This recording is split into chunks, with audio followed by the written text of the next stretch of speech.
Before we get started, I have an important message. If you're on Medicare or about to be, you don't want to go it alone. And you don't want to just call the first guy who sends you a postcard. My husband did that, and he wound up with some bad advice that costs us a penalty each month that will never go away.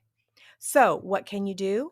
Contact one of our member experts by going to certifiedmedicareagents.com and searching your state for an agent. You'll be able to look through our member agents and read about them. Then you can reach out to the agent or broker you select directly through the site. Now, one thing you should know is other sites who do this sell your information to 15 or more agents so you can get hundreds of unwanted phone calls. Not so with certifiedmedicareagents.com. You'll only be contacted by one agent, and if there is a problem, I may personally reach out to you. But generally, you will only hear from the one agent you select. So head on over there right now before you forget and find a qualified and certified agent that can help you today. Now, let's start our program.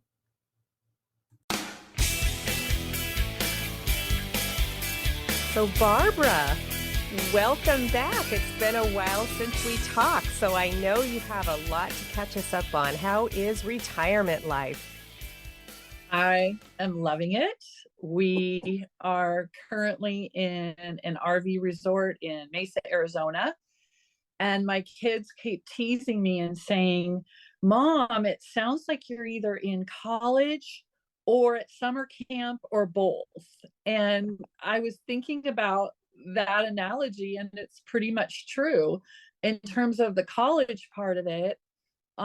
There's about 5,000 people inside this park, and you can imagine all the walks of life and all the things they did. And so we went to an orientation, and I've now joined the painting and watercolor class. I went to my first geology lecture, and next week they're going to have an ASU professor come and talk about DNA. Oh my gosh. Wow. I'm playing pickleball. I'm playing a lot of golf. I'm joining a lapidary group, which is something to do with stones and Rocks, jewelry. right? And my husband, he's been just golf, golf, golf, but he goes, well, maybe I should do something different. His back's a little sore because he's been golfing so much. And so he's taking up wood carving, shuffleboard, and darts. And so it's just really, really been quite a journey. And, now that we're here and we're more settled, we've made friends and we've learned so much about retirement and retirement life. It's just kind of really hard to encapsulate everything, but every day's a new day. Last night they have concerts that they bring, and there were over 600 people there for a concert that was called Garth Live, which is a Garth Brooks tribute band.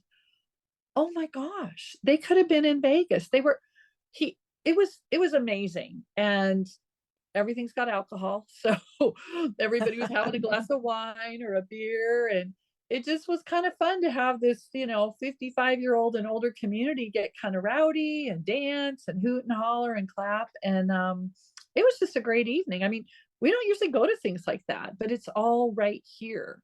We don't even have to leave the park. So tonight at 3 is Food Truck Friday, and they have a big parking lot, and they bring in 2 or 3 food trucks and a band outside, and there'll probably be no less than 300 to 400 golf carts all lined up in rows with everybody just laughing and talking. And then some of the gals I haven't done the line dancing class yet, but there'll be a big contingent out there. And so very social, very community minded, and just some great learnings, some great stories. And I'm addicted. This is really, really fun.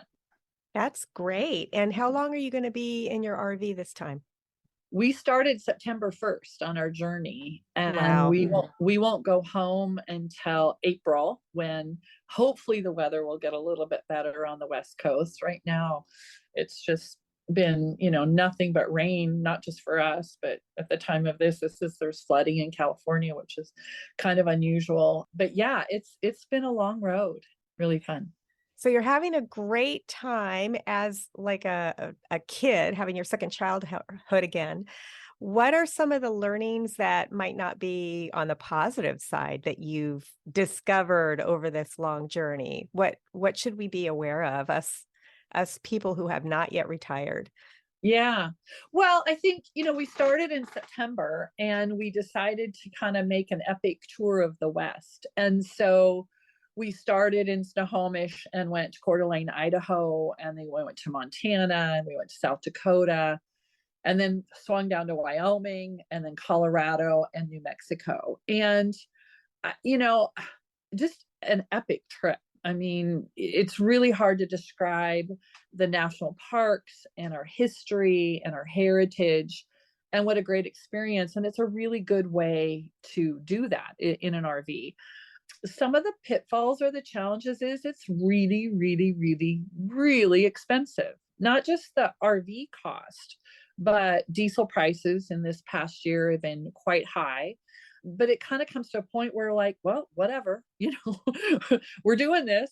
Food has become really expensive, but it's expensive everywhere. And so we find ourselves eating in a lot, barbecuing, doing our thing.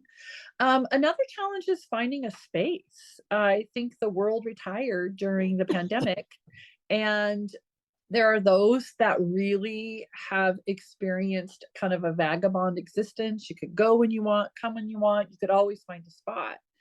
And for some of the nicer places or with the hookups, that's not true anymore. You need to plan in advance. So while that's right up my alley, it's not so much with my husband. And so we've had numerous discussions about getting a smaller RV. So you really have to weigh, are you going to use it a few weeks a year? Then you don't need one this big. But if you're going to live in it for 7 months, it's been nice. Another pitfall is that you're in this space with a person almost 24/7. Right. Now, So it's very closed quarters. it's very close quarters. And so, we survived 43 years of marriage in close quarters, but not this close. And then we did the pandemic together. But there are times where it's so good he's going golfing, or it's so good that I'm going somewhere else. Because if you think about pre-retirement, your time might have been, kiss good morning and see you soon. And then you're away from each other. And then you would come home and you'd reconnect and have dinner, or maybe go do another activity. In an RV, there's no break. There's no time. And so when we're on the road, we found that it's good that we're best friends, that we enjoy each other's company. But I have to say, being in this smallest space and television viewing, where he wants to watch a football game that you can't get in the state you're in, so he's frustrated, or watching some war movie. But luckily, with a motorhome this size, there's kind of a living room, dining room area, and then you can shut off the bedroom, which has a TV in it. And I've never had a TV in a bedroom ever. But I've used it at times where I just need a break from the bombs going off and I want to, watch a romance movie or something. It's pretty much outdoor living, though. You're not inside a lot except when it rains. And we've had some torrential downpours down here in Arizona, where on our way down, the weather was gorgeous for all of September, all of October, even into November. And there was a whole day where we really never left the motorhome. And it was like, ugh. So the next day I go, I'm going to go to the gym and you need to go do something else, because it was just like too much together time. I think another challenge is mail. All of our bills are online, but I haven't got my Christmas cards yet, because my little package that my nephew's going to send me, will be coming. But I do know that people that have made South Dakota their domicile, which I think we've talked about that before, they get their mail forwarded or scanned. But in today's world, the things you need are usually online and the things you don't are the junk. And so, it's been kind of different, to try to figure out how to get your mail. Prescriptions is an issue. Yes, Um, it is. I Prescriptions are an issue. you can't do mail order if you're on, well, you're not on Medicare, are you? No, I'm not on No, Medicare, yeah. but my husband is. My prescriptions are by mail. So I just have to be sure I got enough ahead so that when they finally come, then my nephew, can send them. But also, thinking about medical care, I really learned that there's a lot of questions I need to ask before I go on to Medicare. And I also need to understand, all these advantage plans and disadvantage plans and all these different things so that, because I'm hearing from people that either made the wrong choice or weren't well enough informed, and it's had real fiscal consequences. And I know you're an expert in that. So I'll be coming your way after Okay. after my birthday. I'm going to turn 64 in just a couple weeks here, and then it's like, okay, we got to really make a decision. But that's a challenge for a lot of people. It's been very eye-opening. The park we're in is very popular with Canadians. And so we've made some wonderful, I'm sure, lifelong friends with Canadian folks. But what a challenge they have in retirement. Who knew that with I guess, a single payer healthcare system, that for them to come down here and, they don't have any place in their country that they can get warm in the winter, right? We have Hawaii, we have California, we have Arizona, we have Texas, we have Florida. They don't have anything like that. And so I think this park at one point was about 70% Canadian, both people Wow. who own a park model or a modular home, or bring their RVs down, and they bring their RVs down early, right? Like October, early November, before the snow flies. And then a lot of them then have to go home because they can only come for so many days, and then they have to get this insurance that covers them, because I guess the Canadian government doesn't want them to get American medical care. And so they have to fly home for that care and have to have insurance to get home if there's an emergency. I had no idea what a challenge it is and how expensive. And it's something for the listeners, especially if you're Canadian listeners, to think about doing the things you want to do while you're in what we've called the go-go years. That makes sense for them if you're active and you want to golf and you want to play, because when they hit 60, the price goes up for their insurance. 65, every 5 years, it resets to a much higher amount. And if you have one healthcare issue, one little check the box, it skyrockets. So we've met some people that this will be their last year. They can't financially afford, or it doesn't make sense for them to come down to the place they've loved for 10 or 20 years anymore. So once they hit their 80s, it's really almost, unless they're completely healthy and they have a lot of wealth, it's impractical for them to come down and be snowbirds. Who knew, Kathy? You probably knew, but I had no idea how grateful I should be to be an American and to be able to come down here and not have a restriction on when I have to go home. Some of the gals in my golf group actually, after Christmas, got on a plane, flew to Calgary, got off, had lunch, and got right back on.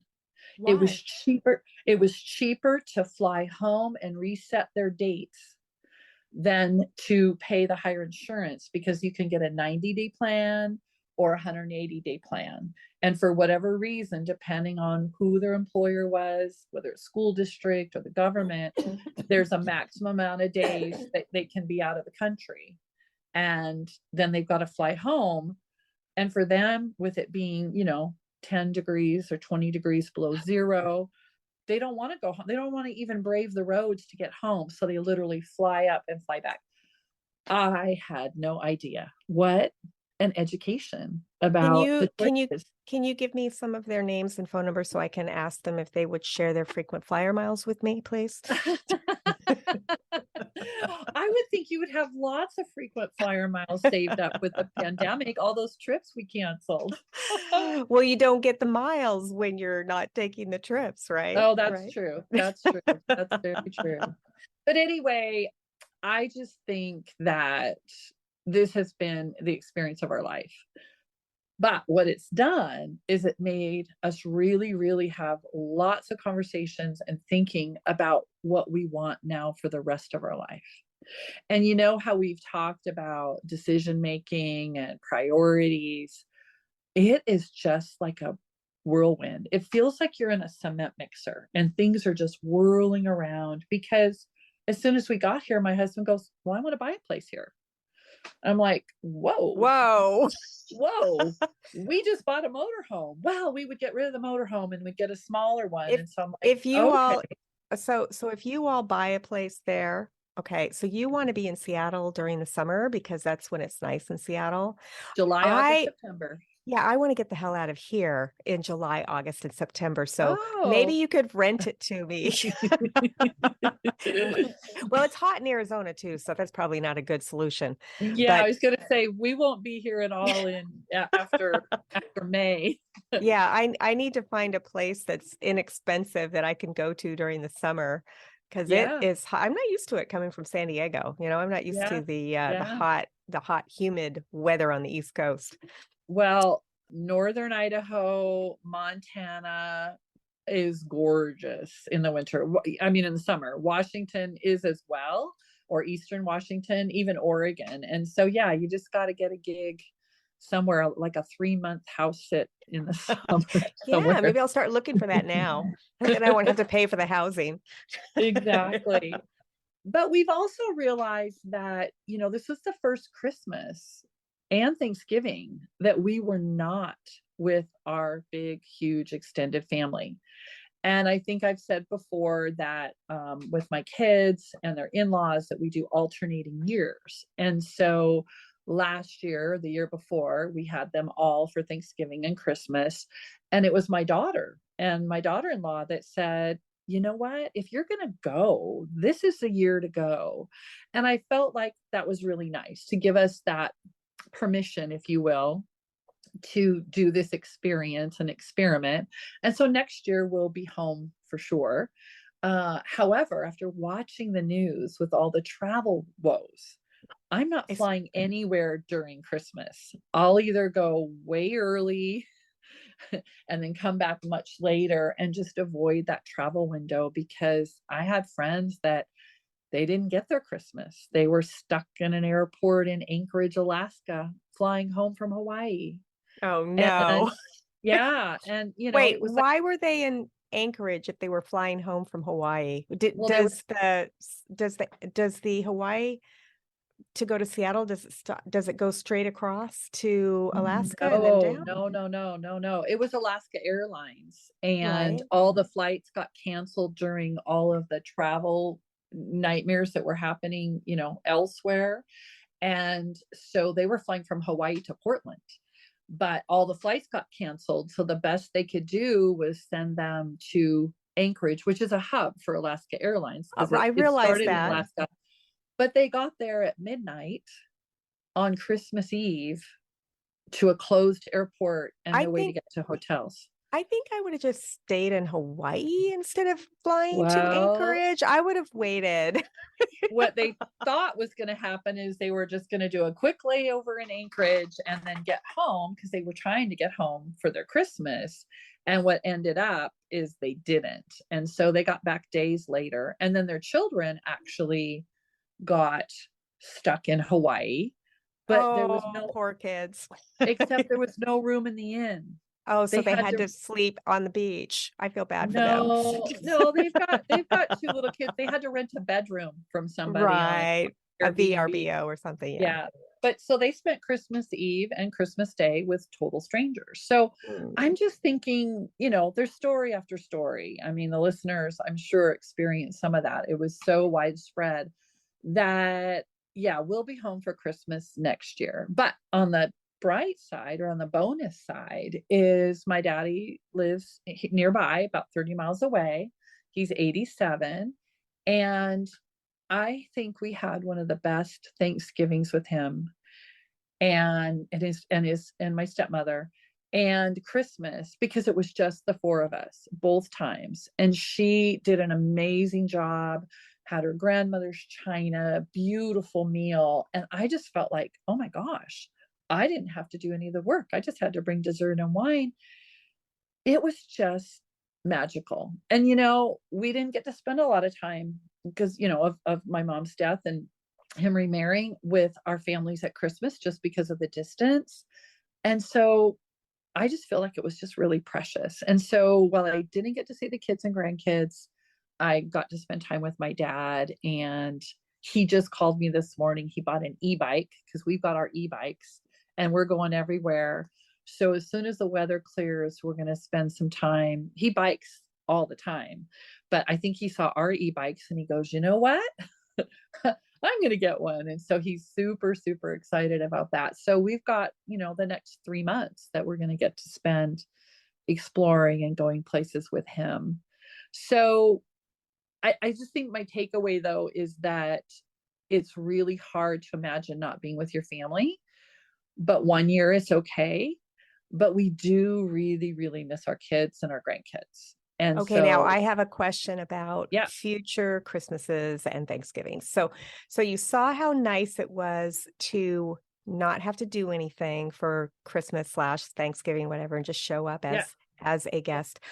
And you told me earlier that you're the only one with a house big enough, I believe, to have the whole family. But now, isn't it time to start training some of the second generation to actually do the cooking? They can come to your house and prepare everything. And the first year, you'll just oversee it. The second year, you'll just kind of step back. And the third year, you will just show up to the table when it's time. What do you think about that? Well, it sounds absolutely delightful. I think in these intervening years now, my children are all doing really well, and now they've acquired really large houses. So their houses Oh, are actually bigger than ours. And so I think that right there, it's easier for them with kids. They're not young kids; they're like 10, 9, 9, and 6. It's easier for us to come to them for sure. So I think right. that die has been cast. My son-in-law is an amazing cook. He loves to, cook the meats and whatever. My daughter is great at the pies, but my granddaughter loves the cooking shows, the baking shows. And so what's been happening now for holidays is she'll start choosing either YouTube videos or recipes on Pinterest, and we send them back and forth and plan the meal, and she plans it all, and then she does the cooking with my help. Wow. So it's a game changer. It really is, when you're not bearing the whole burden and everyone's really helping. So I think we're going to be pretty close to that next year. I'm not sure which daughter or daughter-in-law will be hosting, but I think I passed that milestone, Kathy. It's like, Yay. yay. But we do miss them. And so what that has prompted is discussions about, is it time to downsize? And I think that when you're in a motorhome and you realize that you can live and function and thrive with a much smaller set of dishes and kitchen and all that stuff and clothing and just stuff. I can clean this thing top to bottom in less than 30 minutes, like really clean it. And I can't do that at home. We didn't miss the month-long raking of leaves. Our nephew did it for us. We didn't miss mowing 2.5 acres through the fall. And so we're just kind of thinking, is it time? But there's so many ramifications to that. Timing of the market, what the interest rates are. Is this the right time for our family? But I have to say, at this moment, I don't want to go home. I don't want to resume my old life, but I'm not ready to live in a motorhome full time. I'm not ready to get out of the real estate game. And so I feel like we're in this nether world of conversation after conversation for possibilities. And I don't know how you prepare for this stage of life, of whether to downsize, whether to sell, whether to move, whether to relocate. It's kind of overwhelming. And you just don't want to make a mistake at our age. And yet you don't want to make the mistake of just staying in place and not living, because life is short. And as I've seen either in the news or with families and friends, it's it's happening. People are getting sick, people are dying suddenly, and it's like, well, how much time do I have left? Am I going to just sit and wait and count my money, or am I going to go play a game of pickleball and make a new friend at Fat Willie's after the golf round? Right. So that's where we're at. Not to make it a downer, but it really causes you to start thinking about, do you have some dreams? And if you're going to do them, it would be now. It would be Right. now. Now's the time. Waiting. Exactly. So that's your big takeaway. Now's the time. Now's the time to learn. Now's the time to travel. Now's the time to make friends. Now's the time to set your kids up so that they have to do the cooking. All of it. All of it. All I of it. mean, today is someday, right? If you were waiting to do something, someday I'll do this. And if you've hit that 60, 65, even 70 milestone, you really got to take a pause and say, well, why wouldn't I do this? Why wouldn't I go and do this? And I know there's the fear of financial stability. I totally, we live that dream. And yet, do we have enough? And then what can we add to it? What we can add can enrich our lives. The people we've met. Quick story on living in a community like this. We met this delightful lady. She's, I think, 85 or 6, named Rita. And she, I think, was the mayor of the street we got assigned to when we first moved in. She came and greeted us, and she introduced us around, told us when the happy hour was, because there's a happy hour on every street at 3:30 or 4. And we were talking to her because she lives alone. She's a widow. And she said, this place saved my life. And I said, how? And she goes, well, every day I put a little box outside my door. And my neighbors know that if the box goes outside my door, that I'm okay. Well, last January, I got really sick and my box didn't go out my door. And my neighbor immediately came over, knocked on the door, saw that I was having trouble breathing, and called 911. Wow. And I had COVID and I was in the ICU for 10 days. She said, had I not been in a community that was looking out for me and knew, to check, because we had a system. And I thought, oh my gosh, oh Wow. my gosh. And so she's involved in the quilting club and plays mahjong. I mean, she has an active, vibrant life with her friends, but she's in community. And that was a takeaway for me, that if you live in a neighborhood at our age where, everyone's going to work, everything's isolated, the chances of someone knowing about you, if your kids don't call you every day or if you don't have children. And so just having that sense of belonging and caring for each other just kind of pulled on my heartstrings. I think we talked, I don't remember how long ago, but about that book that I read called The Blue Zones. Do you remember? Did I we think talk you about that? alluded to it. I don't know. I can't remember. Tell me the story. So there are, I think, 7 communities in the world where there's a really high percentage of people who live to be over 100 years old. And Fuller, let's see, I can't remember them right now, but I can post a link to the book later if you'd like. But basically, what they did was they looked at what was similar in these communities because they were all different. They had different religions, they had different food, they had different climates, they had different things. And one thing that they all had in common was they all had strong community. All had strong community. And so that is definitely a common thread in living longer and healthier lives. So yeah, I'm glad that that everywhere you go, Barbara, you create community. And where I live, we have community as well. And for the listener, I hope that if you haven't started creating your own community outside of your immediate family, you need additional community as well.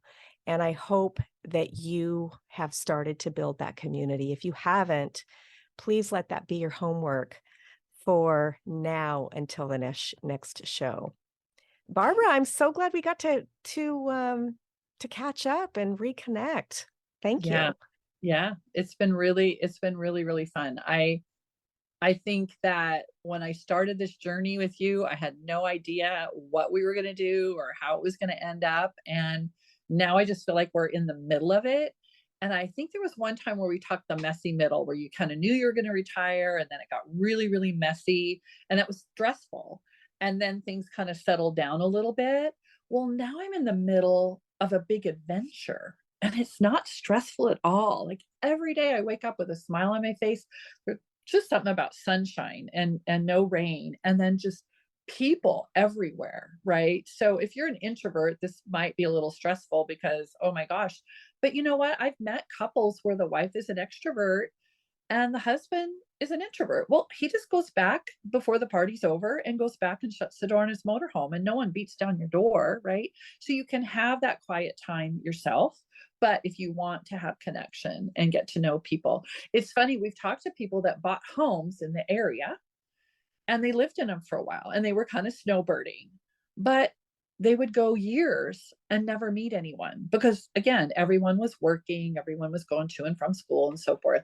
But here, within a week, I was connected to two women's golf groups, a golf league that has funny costumes and outfits that they wear for Christmas. And we've got the Solheim Cup coming up. And then my husband was too. And so it was kind of like, I don't want to leave, because you make connections with people very rapidly, right? Because everybody's kind of in the same boat, and you can pick and choose what you want to do, where you want to go, so you have freedom, and yet you have groups. We had to get a master calendar. There's so many things going on. It's easy to miss an activity because you forget, oh my gosh, today's Wednesday, I can go Right, to the right. club or that class. So, Right. So Barbara, we are going to lose our connection in a minute here. So I want to okay, make no sure worries. that we Yeah, wrap up before we do that. yep, The listener, we weren't able to use our regular recording, which is probably why you're noticing a sound quality difference. So we're trying to use the free version of Zoom, which cuts you off right at the yep, 40-minute mark. yep. So Barbara, what is the takeaway that you want the listener to take away from today? Don't be afraid to take a risk, financially or otherwise, to get out of your comfort zone, to visit places you've never been before, and make connections with people from all over the world that you don't know. But take a chance, make yourself vulnerable, be open, and best of all, have fun. What you've worked your whole life, now's the time to embrace it and enjoy it, and to not look back with regret. Excellent advice. And I do want to say one thing to the listener before we say goodbye. Let's say you don't have a ton of money. You can't buy a giant RV like Barbara did. You don't have money to fly different places. Check out Trusted House Sitters. We have had several episodes on this show about trusted house sitters. And if you'd like to get a discount, you can use my link, which is rockyourretirement.com/THS. That's T for trusted, H for house, S for sitters. And you can find people that are willing to give up their home if you just take care of their pets. So you don't have to be wealthy to make connections and to travel and do the things that you want to do. So, Barbara, thank you so much for coming back on the show. For the listener, you can't see this, but Barbara is inside her RV right now. So I can see the space behind her. It's a large RV, but it's still a small space. So thank you so much for taking time out of your day to do this once again. I hope you continue to do this. We really enjoy hearing from you. I know I do, and I know the listeners do as well. My pleasure. It's always fun to connect with you, Kathy. For the listener, we'll see you next time on the Rock Your Retirement Show. Bye. Bye.